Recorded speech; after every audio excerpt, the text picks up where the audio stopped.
Suspend చేసిన ఉపాధ్యాయులు తిరిగి విధుల్లోకి తీసుకోవాలని బీఆర్ఎస్వీ నాయకులు కోరారు. సోమవారం మంచిర్యాల జిల్లా చెన్నూరు పట్టణంలోని తెలంగాణ తల్లి విగ్రహం వద్ద రాస్తారోకో చేపట్టారు. పట్టణంలోని జిల్లా పరిషత్ ఉన్నత పాఠశాల ఉపాధ్యాయుడు ఆర్కే ప్రసాద్పై వేసిన సస్పెన్షన్ను ఎత్తివేయాలని డిమాండ్ చేశారు.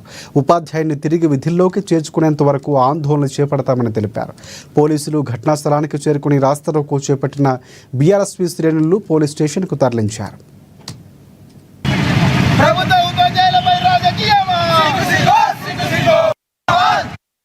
చెన్నూరు నియోజకవర్గంలో మరి మొన్న మా బీఆర్ఎస్ పార్టీ వర్కింగ్ ప్రెసిడెంట్ మాజీ మంత్రివర్యులు సిరిసిల్ల శాసనసభ్యులు అన్న కేటీఆర్ గారి పుట్టినరోజు సందర్భంగా గిఫ్ట్ ఏ స్మైల్ కార్యక్రమంలో భాగంగా మరి ఇక్కడ ఉన్నటువంటి ఎన్పివాడ చెన్నూరు నియోజకవర్గంలో ఉన్నటువంటి ఒక ప్రాథమిక పాఠశాలలో విద్యార్థులు పడుతున్నటువంటి అవస్థలు చూడలేక మరి ఆ విద్యార్థులు 10వ తరగతి విద్యార్థులు స్పెషల్ క్లాసులతోని సాయంత్రం వరకు ఆ చెట్ల కింద మరి ఆ పురుగుల మధ్యలో కూర్చుంటా ఉన్నారు.